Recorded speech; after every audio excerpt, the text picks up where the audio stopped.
Hey everybody, I'm Lex, and welcome to Words of This Life. I'm gonna run, and even if I fall, I know I'll be safe in my skin. Hey, hey, hey.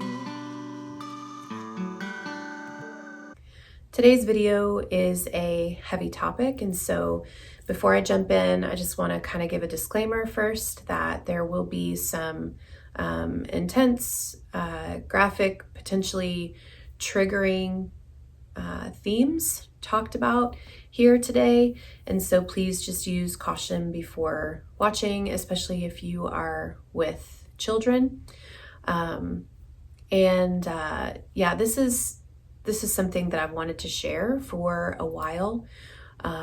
It's been a while since I've done a video, and this one has kind of been on my heart to share for quite some time now, but honestly, it's really difficult to talk about. And I think one of the main reasons for that, at least right now, is that I know that there are going to be a lot of different people from different backgrounds and experiences watching this, and probably somebody will have something negative to say. And so I just kind of want to humbly ask that if you are watching this video and you are triggered to the point of wanting to say something hateful, please refrain. Just refrain. It's not going to be helpful for you. It's not going to be helpful for me, for our hearts, for the world that we're living in right now, where there is just so much animosity and tension and hatred and all of that. So if there is anything that you hear that rubs you the wrong way, please email me, and I would love to hash it out with you. I will respond and we'll hear you out. So yeah. Okay. Why am I sharing this? Let me just say this first.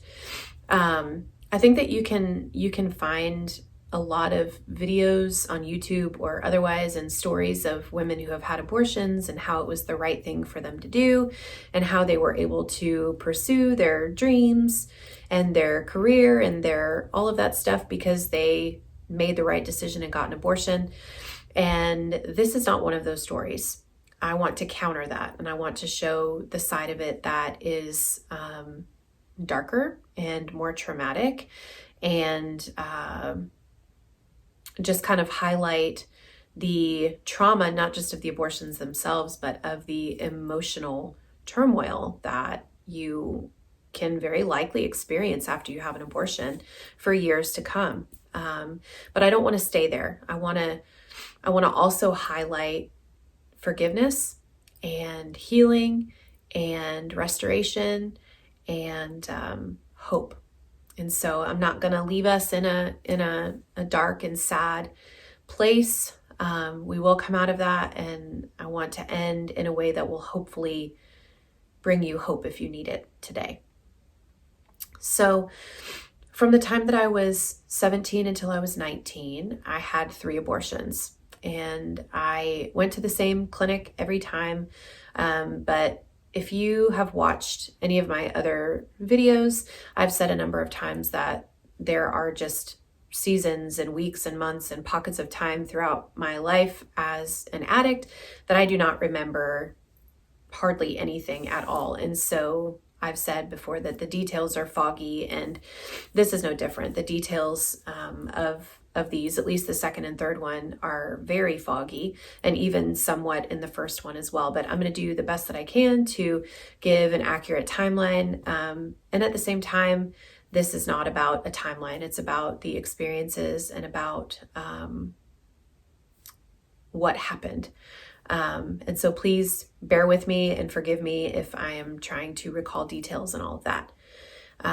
In preparing to share these stories, I actually called the abortion clinic that I went to in Florida, because I could not remember when specifically, like the dates of the abortions, and I also could not remember exactly how far along I was. I have kind of a general idea because it's just numbers that are there, but those might not be completely accurate either. But again, those details don't matter as much. This is about the stories, and I can share the stories without having those exact dates, thankfully.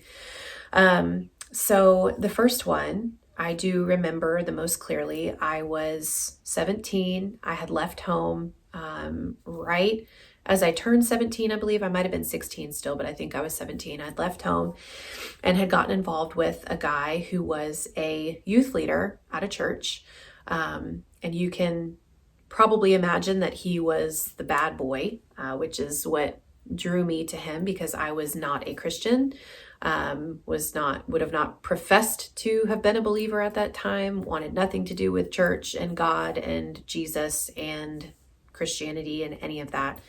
And yet ended up with this guy who was a professing Christian, but he was troubled.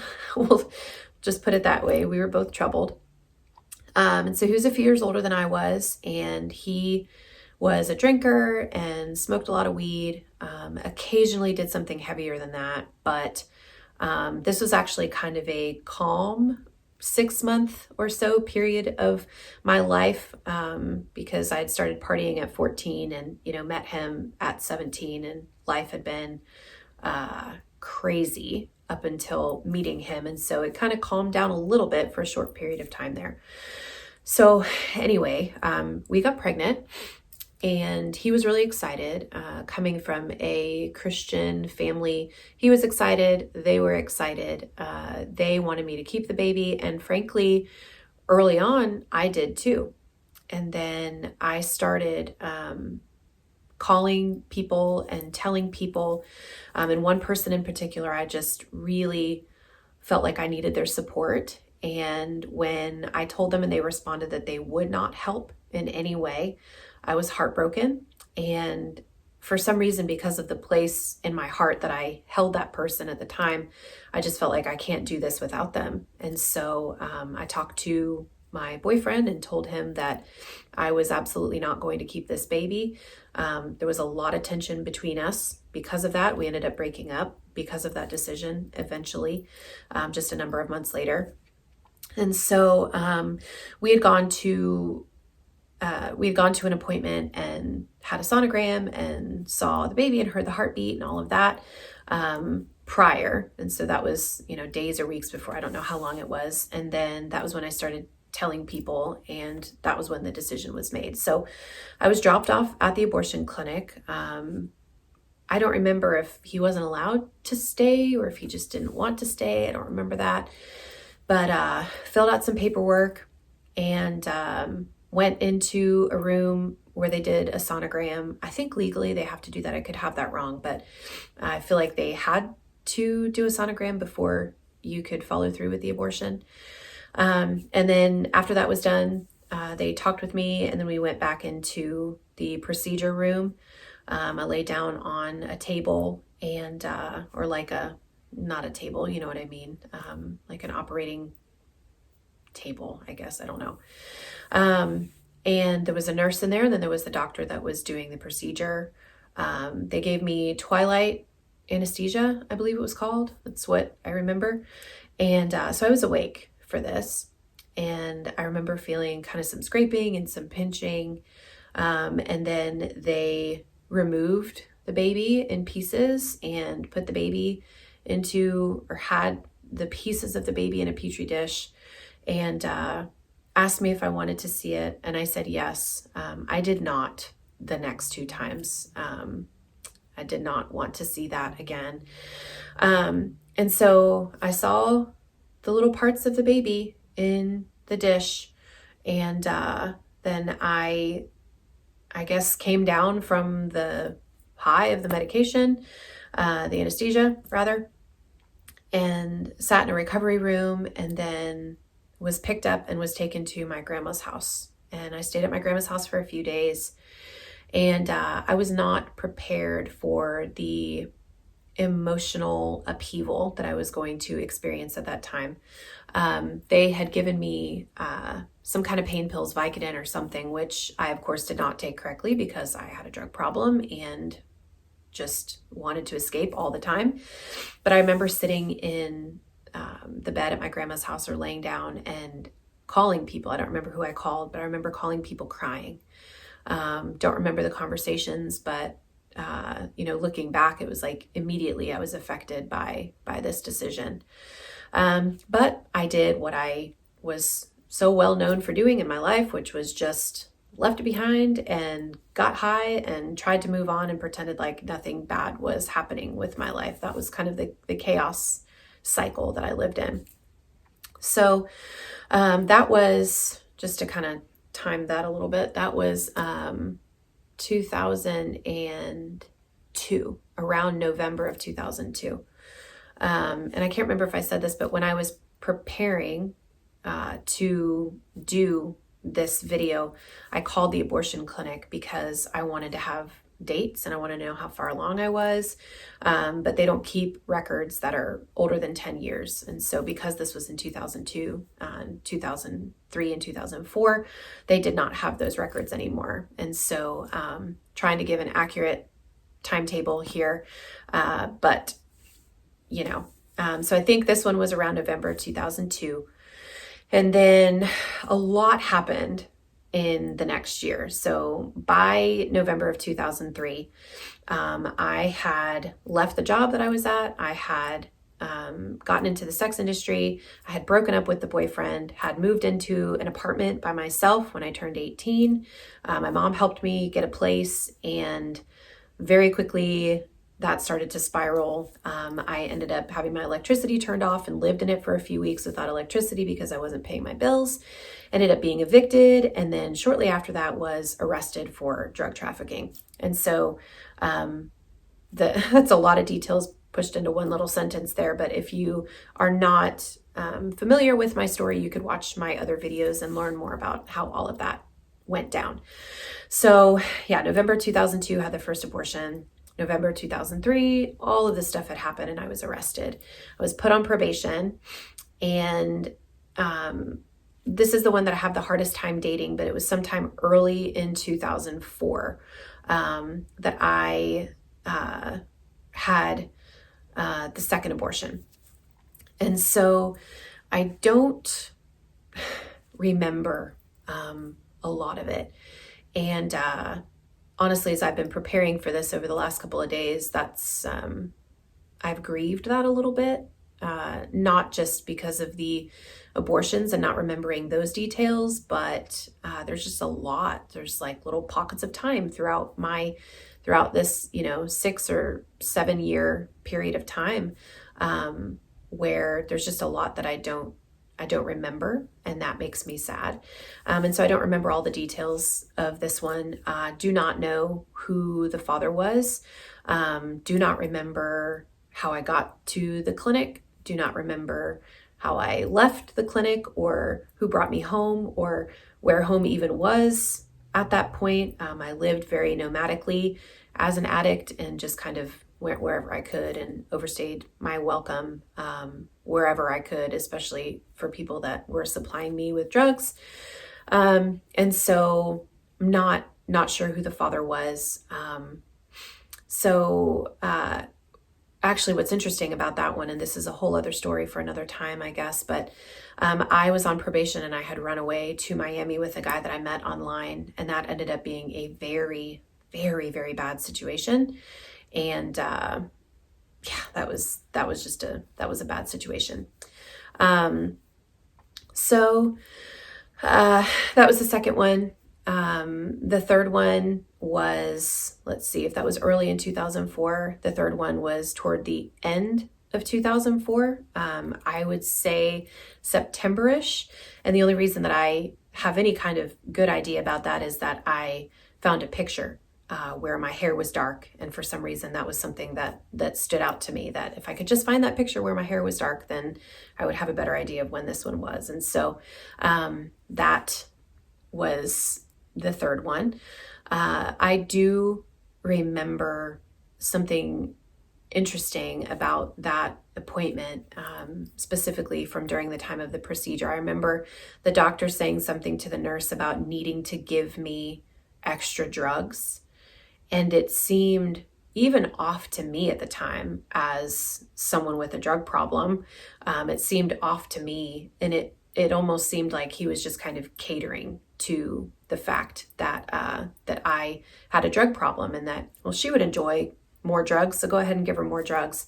So that, anyway, that's just an interesting thing that stands out to me from that. So I feel like there's a lot of things that I'm forgetting to talk about, but that's okay. If you have questions, let me know and I'll answer to the best of my ability on those things. So I do not remember the aftermath of the second and third times nearly as much as I remember the first one. And like I said, my time with that guy was kind of more low key compared to the time prior to being with him. And then after we split up, everything went haywire again. And so, yeah, I don't remember how I felt afterwards, but I can guarantee you that I did what I always did, which was just make it go away. This is painful, make it go away. I don't want to think about this, make it go away. I hate myself when I'm sober, make it go away. I don't want to face these things, make it go away. And so I can assure you, although I don't know exactly what it looked like, that is where I was at in the aftermath of those times. So fast forward to, let's see, that last one was in like September-ish of 2004, September, October, something like that. And in March of 2005, I was arrested and ended up in prison by June. Sat in jail for a while, actually bonded out and then went back, and was in prison by June of that year. So I, in prison, was forced to really start with a sober mind to face things that I had done, things that had happened to me, and was not able to just stuff them down anymore, which felt horrible. Honestly, I had a lifetime of just hiding and stuffing things down. And so here I was having to talk about all these things. And so this started to come up a little bit during that time, but it still felt like something that I felt just an immense amount of shame over. And I was not a Christian yet at this point, but even in just talking with a counselor and talking in group therapy and that sort of thing, it was just like, this is just one thing that we just can't talk about it, because I felt so condemned over the decisions. And, even if somebody else had an abortion and they shared about it, I was like, but I had three. It felt worse than. And so that was hard to face. And then about 2 years into the 3-year prison sentence, I became a Christian. And it was honestly kind of something that was still off limits for me to really dive into. I talked about it. And frankly, because I was able to talk about it, I thought, oh, well, I must be healed from this. If I wasn't, then I wouldn't be able to talk about it. But I could talk about it without feeling a whole lot of emotion. And come to find out, years later, I was just storytelling. I was just telling a story and didn't need to feel emotion because I was just repeating something that had happened. And so I was not healed from it, but I thought that I was at that time. So fast forward again, I get out of prison in 2008, April of 2008, and I go to a women's home. And in the women's home, I don't think anybody ever said this to me verbatim, but the message that I picked up on the most while I was there was that you are a new creation. All the old things have passed away, which was absolutely true. I was a Christian in the family of God now. And things were very, very different. My life changed drastically in so many ways when I became a Christian. And again, you could watch a video about that if you wanted to, if you haven't seen that yet. So my life did change drastically, but I was still so wounded by those decisions, not just the decisions to have 3 abortions, but just all of the decisions that I had made and all of the things that had happened to me and been done to me and that sort of thing. So I needed healing. I needed probably counseling. I needed like daily counseling, maybe just somebody to walk through all of that wreckage with me. And instead I found myself kind of stuffing it down because I thought, well, these other Christians around me are just happy-go-lucky and, things are going well. I feel like I'm being eaten alive inside, but I can't talk about that because if I do, then I must still be affected by my past. And so that sort of thinking followed me for a while in my early life as a Christian walking with God. And, that's not true. And that's not what God requires of us either when we're hurting and when we're suffering. He does not require for us to stuff things down. He longs to heal us in those times. And so anyway, fast forward again, I was at the women's home for about 16 months. And then I moved to Texas to go to Bible college. And during my first semester, we had a rally, a pro-life rally.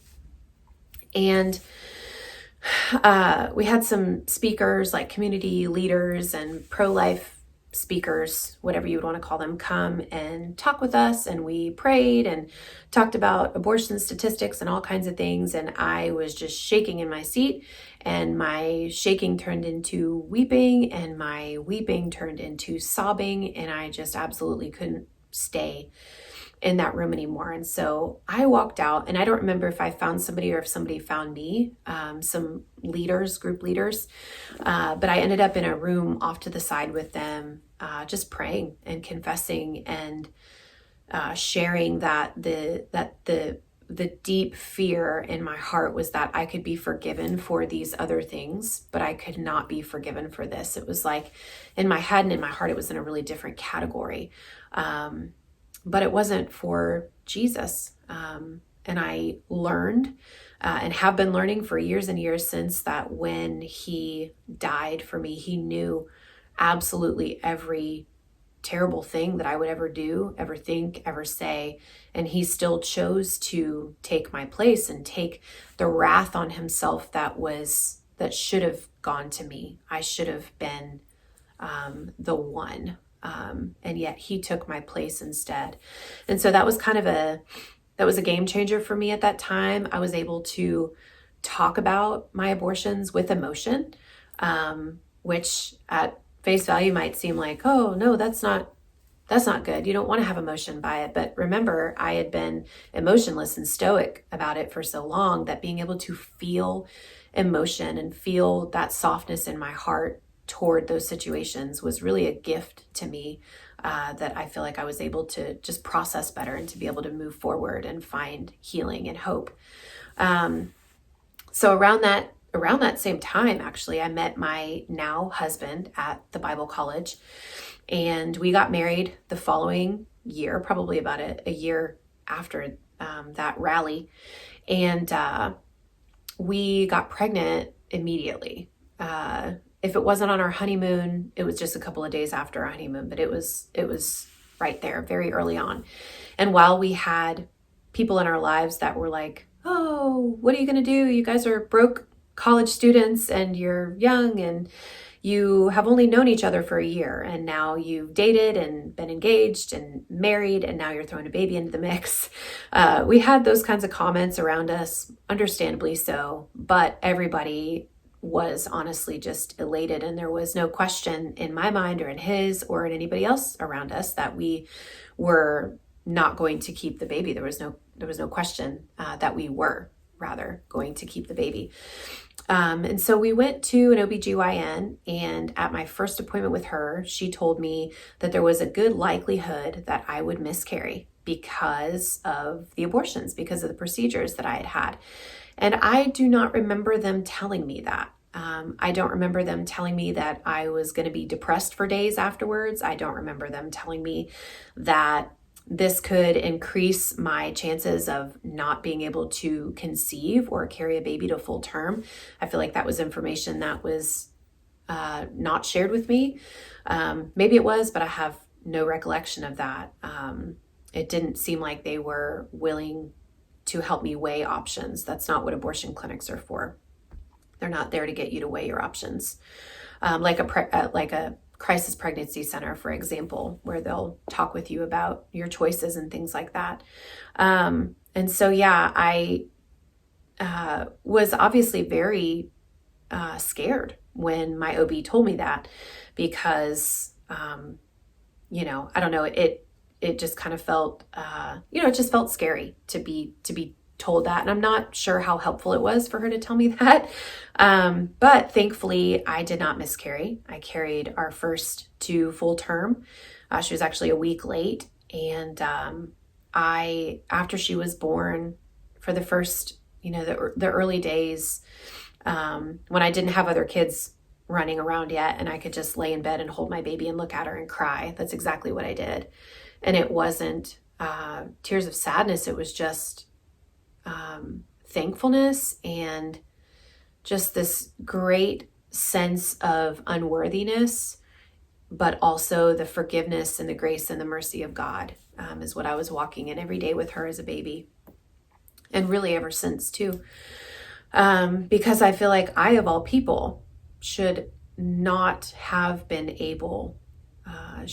allowed to have a baby after the decision that I made. But it just goes to show the forgiveness and the kindness and the mercy of God. And honestly, I want to be really cautious when I talk about all of this, because I have walked with a number of women now over the years and known of a number of women who have miscarried, and they never had an abortion. They didn't choose to kill a baby 3 times. And so I don't understand why the mercy of God has looked like it has for me, but I know that He is merciful. And I feel that every day with my babies. So fast forward again, we had 2 more babies, and they've just been a joy. And people ask us, especially recently, because our youngest is 4 now. And so people are starting to ask the question, are you going to have more kids? And honestly, I look at my 3, and while I'm not opposed to trying to have another baby one day, I look at my 3 and I just think, like, this is just the beautiful restoration of God, that I chose to kill 3 babies that He created. And that's a strong statement, but it comes from a deep place of conviction that God is the author of life. And so even though I didn't know that at the time, I opted to take the lives of 3 babies that He created. And so with every time that I've gotten pregnant and every time that I've been able to carry a baby to full term, I just feel the incredible grace of God, and it's grace and it's mercy, because I have done nothing good to earn it. I bring nothing good to the table. Jesus didn't see me in prison, caught up in all of the mess that I was in, and think, hey, she's got something good to offer. I'm gonna go ahead and pick that one. No, it was the total opposite. Actually, I was the chief of sinners, and just stuck in a pit on earth, and He pulled me out of it.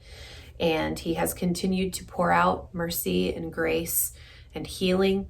And so that's kind of where I want to end all of this today, is that, again, I think that there could be a lot of different people from different backgrounds and things watching this, but I really want to share hope. And so if you've had an abortion, or you're considering one, or you had one years ago and you've never told anybody about it, and you just want somebody to talk to, please feel free to reach out to me, because back at that time of my life, for me, I did not have anybody that I felt safe enough with to share and process with, and share what I was feeling. And so if you have never told anybody and you just need somebody to tell, please email me. You can find my email address in the description. I would love to be there for you, and to be able to pray for you, and to walk with you. And I mean that. So please do reach out if you need to. Don't hesitate. And again, if you watch this and you're angry, or you feel judged, please reach out to me. And I do just want to say that I'm not judging you, and I'm not going to judge you. It's not possible for me to do that, because I've been in your position if you've had an abortion. I've been there. And so please just keep that in mind too, that this is a safe space. You're not judged, you're seen and you're loved by a God that created you and that cares about you and that has just an outpouring of forgiveness and healing and mercy and restoration for you. So I think I'll end with that today. There's a lot of things that I could have shared to fill in gaps and all of that. I could trail off in a million different directions. Let me know if you have any questions. Thank you so much for watching, and I hope to see everyone again next time on Words of This Life.